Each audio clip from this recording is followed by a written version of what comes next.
کہ فرعون کون ہے۔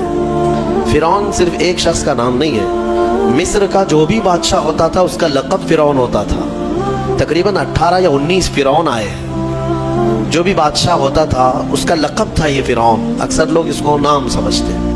اب جو موسیٰ علیہ السلام کے زمانے کا فرعون تھا وہ بڑا جری تھا، اسے طاقت پر غرور بھی تھا، گھمنڈ بھی تھا۔ ایسا ہے کہ تقریباً 100 سال تک تو کبھی اس کو سردی بخار بھی نہیں آیا، بیمار کبھی نہیں ہوا۔ تو آدمی کو جب کوئی تکلیف نہ آئے تو وہ غرور میں بڑھ جاتا ہے اور اسے ایسا لگنے لگتا ہے کہ میں سب سے پاورفل آدمی ہوں دنیا کا، مجھے کچھ ہو نہیں سکتا۔ تو یہی فرعون ہے جس نے اپنے زمانے میں یہ اعلان کیا تھا کہ لوگوں میں تمہارا رب ہوں، تمہارا بڑا رب میں ہوں، میری عبادت کرو۔ بات تو چل رہی تھی اور لوگوں کو اپنی خدمت پر معمور کرنے کی بجائے اپنی عبادت پر معمور کرتا تھا، ہزاروں لوگ اس کو سجدہ بھی کرتے۔ ایک دن ایسا ہوا کہ فرعون نے خواب دیکھا، آسمان سے ایک تارا ٹوٹ کر اس کی گود میں گرا یا اس کے محل پہ گرا اور پھر آگ لگ گئی اس کے محل میں۔ وہ گھبرا کر کے اٹھا، صبح نجومیوں کو، کاہنوں کو بلایا کہ اس خواب کی کوئی تعبیر صحیح بتا دے۔ بہتوں نے الگ الگ تعبیریں بتائی، پھر جو بڑے ماہر نجومی تھے انہوں نے کہا کہ اس خواب کی تعبیر یہ ہے کہ بنی اسرائیل خاندان میں ایک بچہ پیدا ہوگا جو تیری سلطنت کو ہلاک کر دے گا، تیری سلطنت کے ہلاک کرنے کا باعث بنے گا۔ خواب کی تعبیر سننے کے بعد شاہی فرمان جاری کر دیا اس نے کہ بنی اسرائیل میں آج کے بعد جو بھی لڑکا پیدا ہوگا اسے مار دیا جائے گا، کیونکہ وہ بچہ کہیں سلطنت کی ہلاک کرنے والا پیدا نہ ہو جائے۔ تو یہ اعلان کے بعد بنی اسرائیل خاندان میں جو بھی لڑکا پیدا ہوتا اسے مار دیا جاتا، بیٹوں کو ذبح کر دیتا تھا اور لڑکیوں کو زندہ چھوڑ دیتا تھا۔ 1 سال کے اندر انہوں نے 12,000 بچوں کو ذبح کیا، پیدا ہوتے ہی قتل کر دیتے تھے۔ لڑکے کو زندہ رہنے کا حق نہیں تھا، صرف ڈر تھا۔ یہ وہ زمانہ ہے جب موسیٰ علیہ الصلوۃ والتسلیم کی ابھی ولادت نہیں ہوئی، ولادت سے پہلے اتنے بچے مارے گئے۔ پھر اس کے درباریوں نے اس سے ریکویسٹ کیا کہ اگر ایسے سب مار دیے جائیں تو آپ کی خدمت کے لیے بچے کہاں سے ملیں گے، جوان کون ہوگا؟ تو 1 سال چھوڑا جاتا، 1 سال مارا جاتا۔ اتفاق ایسا کہ جس سال مارا جانے والا تھا اسی سال موسیٰ علیہ السلام کی پیدائش ہوئی۔ ان کی ماں حاملہ تھی اور پیدا ہونے کا وقت جب قریب آیا تو اللہ تبارک و تعالیٰ جسے جہاں چاہے بچائے، ہاں جس انداز میں چاہے وہ اللہ تعالیٰ حفاظت فرماتا ہے۔ تو موسیٰ علیہ السلام کی ماں کے دل میں اللہ نے بات القاء کی کہ تہ خانے میں چلی جائیں۔ وہ تہ خانے میں گئی، بچے کی ولادت ہوئی، لڑکا پیدا ہوا۔ اب وہ گھبرا گئی کہ یہ سال مارے جانے والا ہے، اور وہ بنی اسرائیل خاندان سے تھی کہ میرا بچہ مارا جائے گا، قتل کر دیا جائے گا۔ تو اللہ تبارک و تعالیٰ نے ان کے دل میں یہ بات القاء کی کہ ایک صندوق لے لو لکڑی کا اور اس میں اس بچے کو ڈال کر دریا میں بہا دو۔ بھلا کوئی ماں کیسے بہائے گی؟ لیکن اللہ تعالیٰ فرماتا ہے وَرَبَطْنَا عَلَىٰ قَلْبِهَا، ہم نے ان کے دل کو مضبوط کر دیا تھا۔ جب اللہ تعالیٰ کسی کے دل کو مضبوط کرتا ہے تو بڑے بڑے کام کر جاتا ہے۔ ان کی ماں صندوق میں رکھ کر کے بچے کو ایک دریا کے کنارے ڈال دیتی ہیں، بہا دیتی ہیں، اور اپنی بڑی بیٹی کو کہتی ہیں کہ دیکھتے رہنا یہ صندوق کہاں جاتا ہے۔ موسیٰ علیہ السلام کی جو بڑی بہن تھی وہ دیکھتی ہوئی جا رہی تھی اس صندوق کے پیچھے۔ صندوق بہتے بہتے بہتے ایک باغیچے کے کنارے لگا، وہ باغیچہ فرعون کا ہی تھا، اور فرعون کی بیوی وہاں پر ٹہلنے کے لیے شام کے وقت آیا کرتی تھی۔ جب وہ اپنی کنیزوں کے ساتھ وہاں آئی تفریح کے لیے تو ایک صندوق کو اپنے باغیچے کے کنارے لگا ہوا دیکھا، اٹھانے کے لیے کہا، اٹھایا گیا تو نہایت ہی خوبصورت بچہ۔ اللہ تعالیٰ نبیوں کو خوبصورتی دیا ہی ہوتا ہے۔ فرعون کے گھر میں کوئی بچہ نہیں تھا، اولاد نہیں تھی، تو فرعون کی بیوی نے اٹھا لیا اور کہا کہ لاؤ یہ بڑا خوبصورت بچہ ہے، حسین بچہ ہے، اور اپنے محل لے آئی۔ فرعون سے کہا کہ آج سمندر میں، دریا میں بہتا ہوا ایک بچہ کنارے پر آ لگا، میں نے اس کو اٹھا لیا ہے۔ فرعون نے کہا کہیں یہ بچہ تو نہیں جو میری سلطنت کو ہلاک کرنے کا سبب بنے۔ بیوی نے کہا ایسا کیسے ہو سکتا ہے، وہ تو بنی اسرائیل خاندان میں پیدا ہوگا، یہ تو کسی دریا سے بہتا ہوا آیا ہے، پتہ نہیں کون سے ملک سے آیا، کہاں سے آیا۔ تو بہرحال اس کی بیوی نے یہ کہا کہ اس کو مت مارو، لا تقتلوه عسى ان ينفعنا او نتخذه ولدا، قریب ہے کہ ہم اس سے فائدہ اٹھائیں گے یا اس کو بیٹا بنا لیں گے۔ بیوی کی بات پر راضی ہو گیا، فرعون جو ہے بیگم کی بات پر آ گیا۔ اور اس کے بعد رکھ لیا بچے کو. عورت کے مشورے پر عمل کرتے ہوئے اس نے رکھ تو لیا بچے کو. اب پرورش کی جب بات آئی, بچے کو دودھ پلانا ہے, تو تایاں کو بلایا گیا. شاہی خاندان میں بچے کی پرورش ہو رہی ہے. بہت ساری عورتیں آئی, دودھ پلانے کی کوشش کرتی رہی. موسیٰ علیہ السلام کسی کا دودھ نہیں پکڑتے تھے. ان کی بہن وہیں کھڑی تھی. اس نے کہا کہ میں ایک دایا کو جانتی ہوں جس کا دودھ ہر بچہ پی لیتا ہے. اس سے کہا گیا کہ بلا لاؤ. وہ جا کر اپنی ماں کو بلا لائی, اپنی ماں کو لے آئی, اور ان کی ماں آئی, موسیٰ علیہ السلام کو اپنے سینے سے لگائی تو دودھ پینے لگ گئے. تو سب میں یہ بات مشہور ہو گئی کہ یہ یہاں کی مشہور دایا ہے, اور یہ خاندان کے اندر رہے گی, شاہی خاندان میں, محل میں رہے گی, اور بچے کو پلانے کی اجرت بھی دی جائے گی, اجرت بھی دی جائے گی. فرعون کے گھر میں پرورش بھی, اور انہی کی ماں سے دودھ بھی پلانا, پھر پلس اس کی اجرت بھی دلانا. یہ شان ہے رب ذوالجلال کی. وہ جہاں چاہے جیسے چاہے پرورش فرمائے, حق کی حفاظت کرنا یہ مولا کی شان ہے. خیر, موسیٰ علیہ السلام فرعون کے گھر میں پرورش پاتے رہے. جب آپ کی عمر 2 سال کے قریب کی ہوئی, فرعون اور اس کی بیوی بیٹھے ہوئے تھے.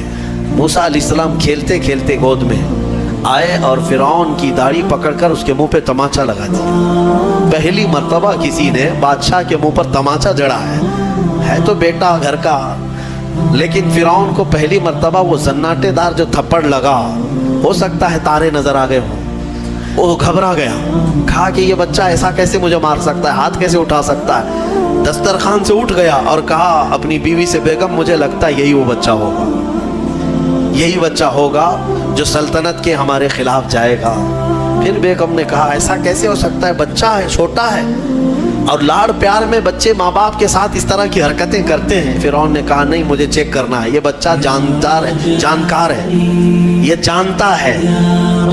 تو پھر موسیٰ علیہ السلام کا وہاں پر امتحان لیا ہے. فرعون کی بیوی بچانے پر لگی ہوئی تھی. فرعون نے کہا کہ ٹھیک ہے, دیکھتے ہیں یہ کہ بچے کو سمجھ ہے یا نہیں ہے. امتحان کے لیے بیگم نے کہا ایک کام کرو, ایک برتن میں آگ کی انگارے دہکتے ہوئے کوئلے وہ بھی لائے جائیں, اور ایک برتن میں سفید پھول لائے جائیں. اگر بچہ عقل مند ہوگا تو پھولوں کو پکڑے گا, نہیں تو پھر یہ لال چیز کی طرف بچوں کا ہاتھ زیادہ جاتا ہے, آگ دیکھے گا. کہا ٹھیک ہے, یہ آزمائش کی جائے گی. ایک برتن میں آگ کے لال سرخ انگارے کوئلے لائے گئے, اور ایک برتن میں پھول لائے گئے, دونوں رکھے گئے. موسیٰ علیہ السلام کیا, ہر نبی ماں کے پیٹ سے ہی ہر چیز کو جانتے ہیں. اللہ تعالیٰ انہیں علم بھی نوازا ہے. موسیٰ علیہ السلام کو بلایا گیا, 2 سال کی عمر ہے, کہ بچے ان دونوں میں سے کوئی چیز اٹھا لو, اٹھا لو. تو موسیٰ علیہ السلام کا ہاتھ پھولوں کے برتن کی طرف ہی بڑھنے لگا. یہ تو امتحان تھا. جبرائیل علیہ السلام اسی وقت نازل ہوئے اور آپ کا ہاتھ پکڑ کر کے آگ میں ڈالا. آگ میں سے ایک کوئلہ موسیٰ علیہ السلام اٹھائے اور اپنے منہ میں رکھ لیے, جس کی وجہ سے آپ کی زبان جل گئی, ہاتھ میں بھی آگ لگی. پھر فوراً ہٹایا گیا. فرعون کو وہ سیٹسفائیڈ ہو گیا کہ نہیں, یہ جانتا نہیں ہے, جانتا ہوتا تو آگ نہیں اٹھاتا. بہرحال موسیٰ علیہ السلام کو اس آگ کے کوئلے کے زبان پر رکھنے کی وجہ سے زندگی بھر اس کا اثر رہا, زبان نے زندگی بھر اثر رہا. پھر جوانی آئی موسیٰ علیہ السلام کی, اسی گھر میں پرورش پاتے ہوئے. پھر آپ وہاں سے نکلے اور آپ کی ماں نے آپ کو ساری چیزیں بتا دیں کہ ہم بنی اسرائیل سے ہیں, نبیوں کا خاندان ہے, اللہ تبارک و تعالیٰ کی عبادت پر ہم ہیں, اور فرعون ظالم ہے اور وہ اپنی پرستش کرواتا ہے, اپنی عبادت کرواتا ہے, لہذا ہم فرعون کے خاندان سے نہیں ہیں. موسیٰ علیہ السلام جوان ہونے کے بعد ان تمام سچویشن کو سمجھ چکے تھے, سارے حالات کو. ایک بار ایسا ہوا کہ موسیٰ علیہ السلام اپنی بستی سے باہر کی طرف جا رہے تھے, 2 لوگوں کو لڑتے ہوئے دیکھا. ایک بنی اسرائیل کا تھا, ان کے خاندان کا تھا, ایک فرعون کے خاندان کا تھا. تو ان کے خاندان کا جو آدمی تھا وہ پکارا موسیٰ علیہ السلام, ہائے ہائے میں مرا جا رہا ہوں, مجھے بچا لو موسیٰ, مجھے بچا لو. موسیٰ علیہ السلام آئے, دیکھا دونوں جھگڑ رہے ہیں. ایک تو اپنے خاندان کا تھا بنی اسرائیل, ویسے بھی بنی اسرائیل پر اس وقت بڑا ظلم کیا تھا فرعون نے. تو موسیٰ علیہ السلام نے موقع پاتے ہی, یعنی وہ فرعونی تھا, ایک گھونسا لگایا اس کو, ایک گھونسا اس کو لگایا, وہ زمین پہ گرا اور مر ہی گیا, ختم ہی ہوا. نبی کا پنجہ لگایا, نبی کے ہاتھ سے ایک مار کھایا اور مر گیا. یہ ایک گھونسا لگایا اور اس کا کام تمام کر دیا موسیٰ علیہ السلام. پھر حضرت موسیٰ علیہ السلام کو افسوس ہوا کہ یہ مجھ سے کیا ہو گیا, یعنی میں نے تو اس دونوں کے جھگڑوں کو چھڑانے کے لیے کوشش کیا لیکن میرے ہاتھ سے یہ مر گیا.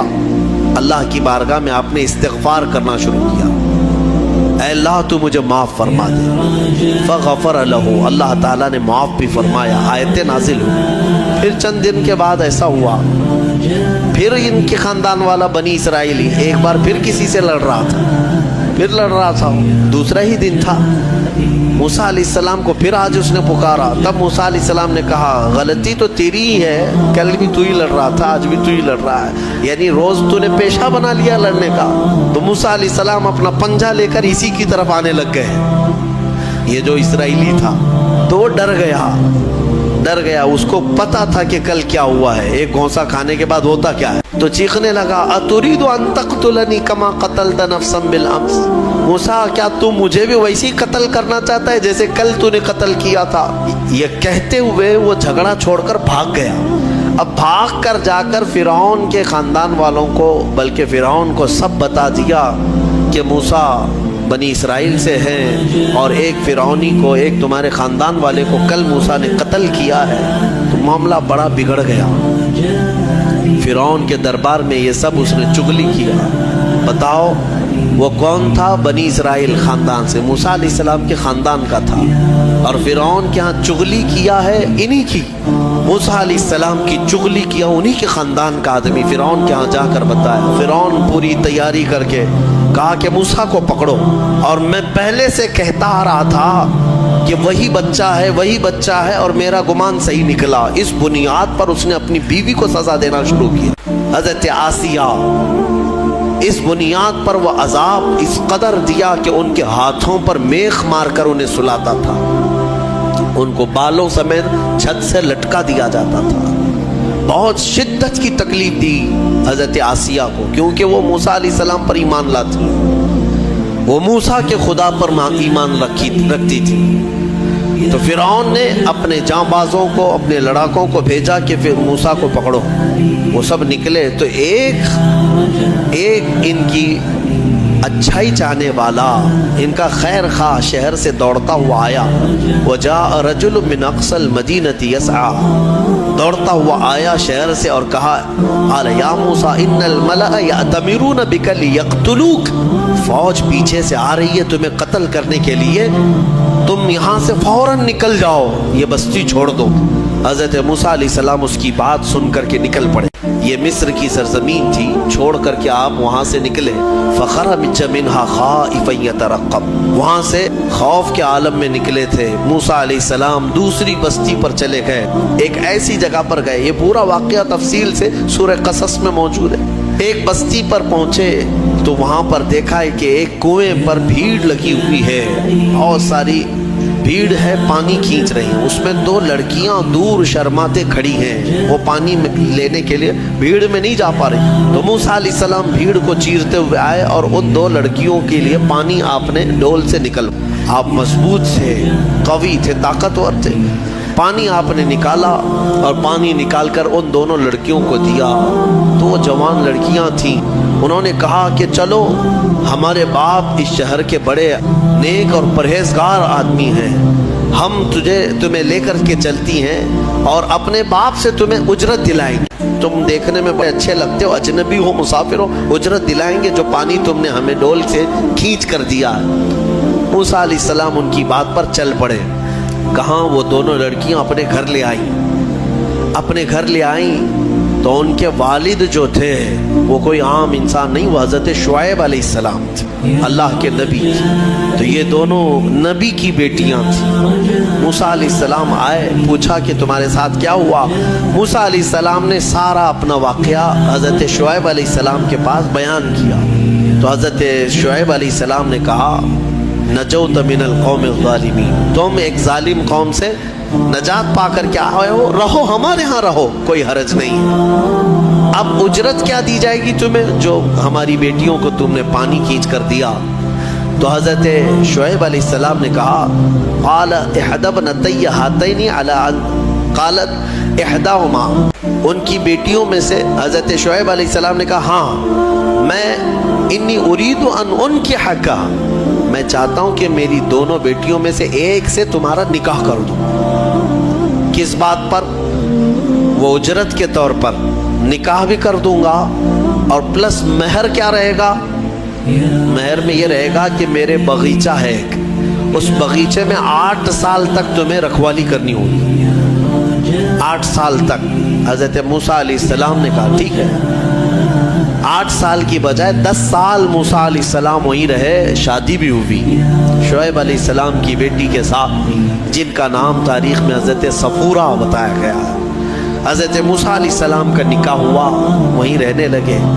10 سال کے بعد موسیٰ علیہ السلام پھر اپنی بیوی کو لے کر، اپنے گھر والوں یعنی اپنی اہلیہ کو لے کر نکل پڑے واپس۔ پھر آپ سفر پر تھے۔ حضرت موسیٰ علیہ السلام جب آئے اپنی بیوی کو لے کر، تو اللہ تعالیٰ نے فرمایا اب جاؤ فرعون کے پاس، اس کو ہدایت کی تلقین کرو، تبلیغ کرو، اس سے کہو کہ اللہ وحدہ لا شریک کی عبادت کرے۔ لیکن جانے سے پہلے موسیٰ علیہ السلام کو اللہ نے ایک اور ٹریننگ سے گزارا۔ آپ کے ہاتھ میں ایک لکڑی ہوا کرتی تھی، چھڑی، جو آپ کا عصا تھا۔ اللہ نے فرمایا اے موسیٰ اس لکڑی کو زمین پر چھوڑو۔ آپ نے زمین پر چھوڑ دیا۔ قال القها یا موسیٰ فالقاها فاذا هي حیۃ تسعى۔ قرآن کہتا ہے جیسے ہی موسیٰ علیہ السلام نے زمین پر اس لکڑی کو ڈالا، وہ ایک خوفناک اژدہا سانپ بن گیا۔ اژدہا اتنا خطرناک کہ لوگ دیکھیں تو ہیبت طاری ہو جائے۔ موسیٰ علیہ السلام پیچھے ہٹ گئے۔ اللہ فرماتا ہے خذھا ولا تخف، پکڑ لو اس کو، ڈرو مت۔ موسیٰ علیہ السلام دوبارہ اس سانپ کو پکڑتے ہیں تو پھر سے وہ لکڑی بن گیا۔ یہ معجزہ تھا موسیٰ علیہ السلام کا کہ لکڑی کو زمین پر ڈالو تو سانپ رینگنے والا، اور ہاتھ میں لے لو تو پھر لکڑی۔ دوسرا معجزہ تھا آپ کا کہ حضرت موسیٰ علیہ السلام سے کہا گیا وَضْمُمْ يَدَكَ إِلَى جَنَاحِكَ تَخْرُجْ بَيْضَاءَ مِنْ غَيْرِ سُوءٍ، آپ اپنے ہاتھ کو، مٹھی کو اپنے جیب میں ڈالو۔ اَدْخِلْ يَدَكَ فِي جَيْبِكَ، آپ اپنے جیب میں اپنی مٹھی کو ڈالو، ہاتھ کو، اور جب ہاتھ جیب میں ڈال کر باہر نکالتے تو پورے ہاتھ میں سورج سے زیادہ روشنی چمکتی تھی۔ ہاتھ یوں کریں تو بہت تیز روشنی کہ رات کے وقت اگر آپ ہاتھ نکالیں تو پورا اجالا ہو جائے۔ یہ دوسرا معجزہ تھا حضرت موسیٰ علیہ السلام۔ یہ 2 معجزے دے کر اللہ نے بھیجا فرعون کے پاس، جاؤ اور اس کو ایمان کی دعوت دو۔ اللہ نے فرمایا اب لے کر کے چلو۔ حضرت موسیٰ علیہ السلام مصر میں آئے، فرعون کو بھنک لگی۔ حضرت موسیٰ علیہ السلام پہلے اس کو کہتے ہیں دیکھو میں اللہ کا نبی ہوں، میں اللہ کی طرف سے بھیجا گیا ہوں، تم جو لوگوں کی عبادت کرواتے ہو اپنے لیے اس کو ختم کرو اور اس رب پر ایمان لاؤ جس نے تجھے بھی پیدا کیا مجھے بھی پیدا کیا۔ فرعون نے کہا موسیٰ تو میرے گھر میں پلا ہے، دیکھتے نہیں میں بڑا رب ہوں سب کا، میں کب سے پال رہا ہوں، تم یہ کون سی چیز لے کر کے آئے؟ حضرت موسیٰ علیہ السلام نے پھر دعوت جاری رکھی تو فرعون نے کہا تمہارے حق ہونے کی کیا علامت ہے؟ موسیٰ علیہ السلام نے کہا مجھے اللہ تعالیٰ نے غیب سے کچھ طاقت عطا فرمائی، میں وہ تجھے دکھاؤں گا۔ فرعون نے کہا ایسی تو طاقتیں میرے پاس بہت ہیں۔ کہا لے آؤ، تمہاری جتنی طاقتیں جمع کرو، میرے مقابل میں سب کو لے آؤ۔ فرعون نے اپنے زمانے کے سارے جادوگروں کو جمع کیا، کہا موسیٰ کا مقابلہ کرنا ہے۔ سب جادوگر آئے، بڑے بڑے جادو کرنے والے، تو وہ سارے جادوگر آئے موسیٰ علیہ السلام کے مقابل میں ایک میدان میں سب جمع ہوئے۔ موسیٰ علیہ السلام نے فرمایا تم کیا دکھانا چاہتے ہو؟ تو وہ چھوٹی چھوٹی رسیاں لے کر کے آئے تھے۔ کہا کہ اے موسیٰ ہمارے پاس بڑی طاقت ہے، ہم بہت ساری چیزوں کی حقیقت بدل دیتے ہیں۔ کہا ٹھیک ہے دکھاؤ۔ انہوں نے اپنی رسیاں میدان میں ڈالیں تو سب کے سب وہ سانپ بن کر کے لوٹنے لگے۔ اتنے سانپ کے میدان بھر گیا، سب کے پاس جو جو رسیاں تھیں۔ اب موسیٰ علیہ السلام کو رب نے فرمایا اے موسیٰ تم اپنا عصا بھی ڈالو، اپنی لکڑی ڈالو۔ موسیٰ علیہ السلام اپنا عصا ڈالتے ہیں، یہ بڑا اژدہا منہ کھولا، وہ سارے سانپ کے بچے چلے گئے منہ میں، سب نکل گیا، وہ ایک ہی سانس میں سب کھا گیا، پکڑ لیا آپ نے۔